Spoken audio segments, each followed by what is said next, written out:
Hello my dear friends, एक बार फिर से स्वागत है आपका आपके अपने यूट्यूब चैनल में। आज के इस वीडियो में हम बात करने वाले हैं बीटाडीन वेजाइनल पिसैरीज के बारे में। बहुत ही नया टर्म है। सबसे पहला सवाल तो यही बनता है कि पिसैरीज होती क्या है आखिर में। आपने टैबलेट सुना, कैप्सूल सुना, सपोजिटरी सुनी, लेकिन पिसैरीज नहीं सुना है आपने। तो ये क्या होता है, इसके बारे में बातें करते हैं आज। चलिए, तो देखिए, सबसे पहले तो मैं बताऊं कि बीटाडीन जो है, आपको नाम से ही पता चल रहा है, ये एंटीसेप्टिक है। यानी कि ये क्या करता है, इन्फेक्शन को प्रिवेंट करता है, किसी भी तरह के इन्फेक्शन को बढ़ने से रोकता है। ये इसका काम है बीटाडीन का। जब भी घाव होता है तो हम घाव पे बीटाडीन से साफ़ करके और फिर अपनी जो भी रिक्वायर्ड चीज़ें होती हैं, दवा, वो लगाते हैं। तो देखिए, बीटाडीन वेजाइनल पिसैरीज मतलब कुछ ऐसा होगा जो वेजाइना में इंसर्ट किया जाता होगा। तो सबसे पहले तो मैं आपको बताऊं कि जो वेजाइनल पिसैरीज होती हैं, पिसैरीज की अगर हम बात करें तो ये एक रिमूवेबल डिवाइस होता है। जो महिलाएं क्या करती हैं कि वेजाइना के अंदर इंसर्ट करती हैं, और उसको कुछ इस तरह से इंसर्ट किया जाता है कि यूरिनेशन के दौरान या किसी भी रूटीन वर्क के दौरान उनको किसी तरह का डिस्कम्फर्ट ना फील हो। इस तरह से वो पिसैरीज वेजाइना में इंसर्ट की जाती है। उस राउंड डिवाइस होता है, ये एक तरह का गोलाकार डिवाइस होता है, जिसको ऐसे उसको फोल्ड कर लिया जाता है। फोल्ड करने के बाद उसके टिप पर लुब्रिकेशन लगा करके वजाइना में इंसर्ट करके प्रॉपर पोजीशन पे ले जा करके उसको फिर राउंड पोजीशन में छोड़ दिया जाता है। तो इस तरह से कुछ वेजाइनल पिसैरीज इंसर्ट की जाती हैं।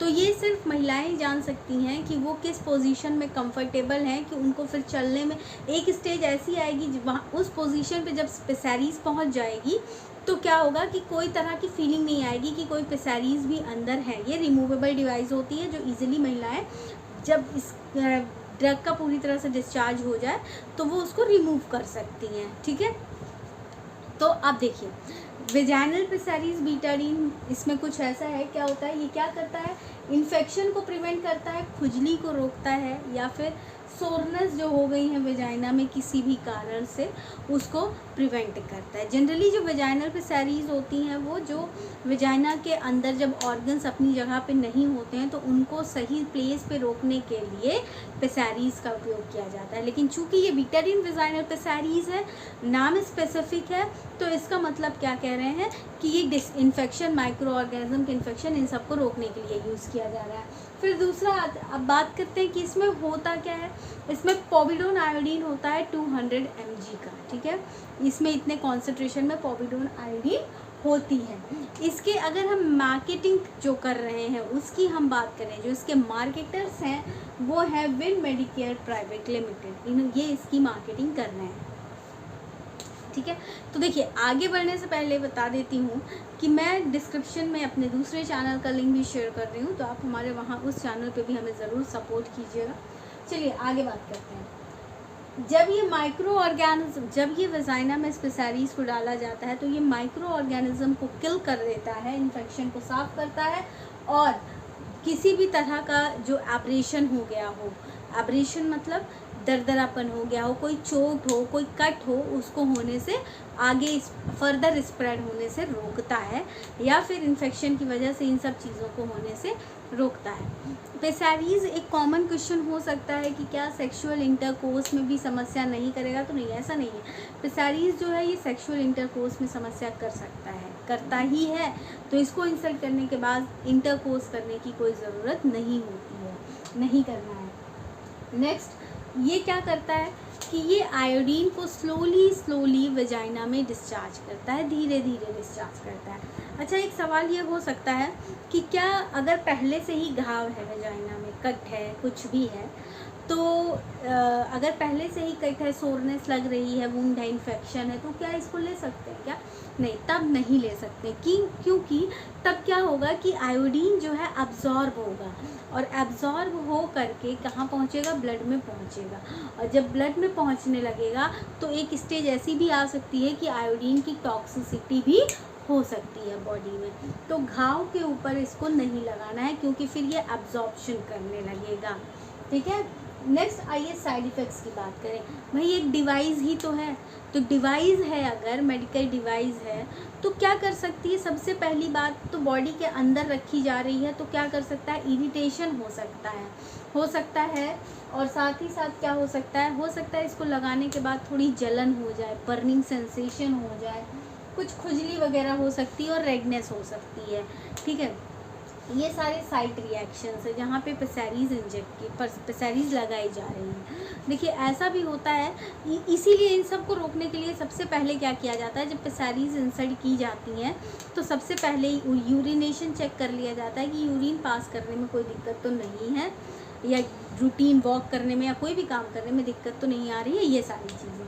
फिर आइए बात करें प्रेगनेंसी में। क्या प्रेगनेंसी में इसको लगा सकते हैं? तो जी नहीं, ये बहुत बड़ा सवाल है, लेकिन पेसेरीज को प्रेगनेंसी के दौरान इसका यूज़ नहीं बताया गया है। ठीक है, फिर हम बात करें ब्रेस्ट फीडिंग में, तो पेसेरीज में जो दवा है वो ब्रेस्ट मिल्क में डिस्चार्ज नहीं होती है। ठीक है, तो इसलिए ये बॉविडोन आयोडीन है इसमें, तो ये ब्रेस्ट मिल्क में डिस्चार्ज इसका नहीं है, इसलिए इसको ब्रेस्ट फीडिंग में कोई मना नहीं किया गया है। ठीक, चलिए आगे बढ़ते हैं। आगे बढ़ने से पहले अगर मेरी दी हुई इन्फॉर्मेशन समझ में आ रही है, वीडियो अच्छा लगे तो प्लीज़ लाइक कीजिएगा, चैनल पे नए हैं तो सब्सक्राइब करना मत भूलिएगा। चलिए आगे बढ़ते हैं। आगे क्या बात करनी है? देखिए मैंने यहाँ लिख भी रखा है कि अगर पहले से ही कोई कटा हुआ है वेजाइना के अंदर, किसी तरह का इन्फेक्शन है, तो ये पेसेरीज, बीटाडीन पेसेरीज नहीं लेनी है। क्यों? क्योंकि मैंने यहाँ भी बताया है कि ये क्या करेगा? आयोडीन के एब्जॉर्प्शन को बढ़ा देगा, जिसकी वजह से क्या हो सकती है?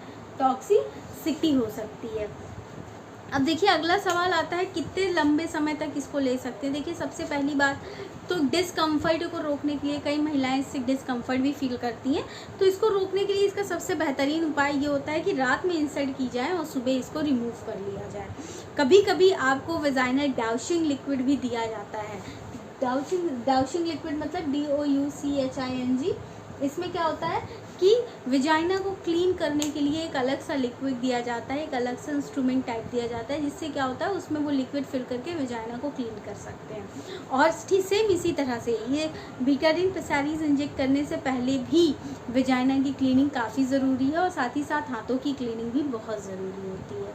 ठीक है, फिर तो अब इसको ये जो भी ये बीटाडीन पेसेरीज का क्या करना है कि 1 हफ्ते से ज़्यादा इसको यूज़ नहीं करना है। ठीक है, और ज़्यादा से ज़्यादा डॉक्टर रिकमेंड करेगा तो 1 से 3 बार दिन में, 1 से 3 बार रिकमेंड कर सकता है, और कम से कम 7 दिन, बस 7 दिन से ज़्यादा नहीं। जितने दिन का कोर्स है उतना पूरा करके ख़त्म कर देना है, 7 दिन से ज़्यादा नहीं रिकमेंड होता है। फिर अगर इसका लॉन्ग टर्म यूज़ करेंगे तो क्या होगा? लंबे समय तक अगर इसका यूज़ किया जाएगा तो ये क्या कर सकता है? थायराइड को काम करने से रोक सकता है। थायराइड जब ग्रंथि काम नहीं करेगी तो इसकी वजह से क्या होगा? वेट लॉस हो सकता है।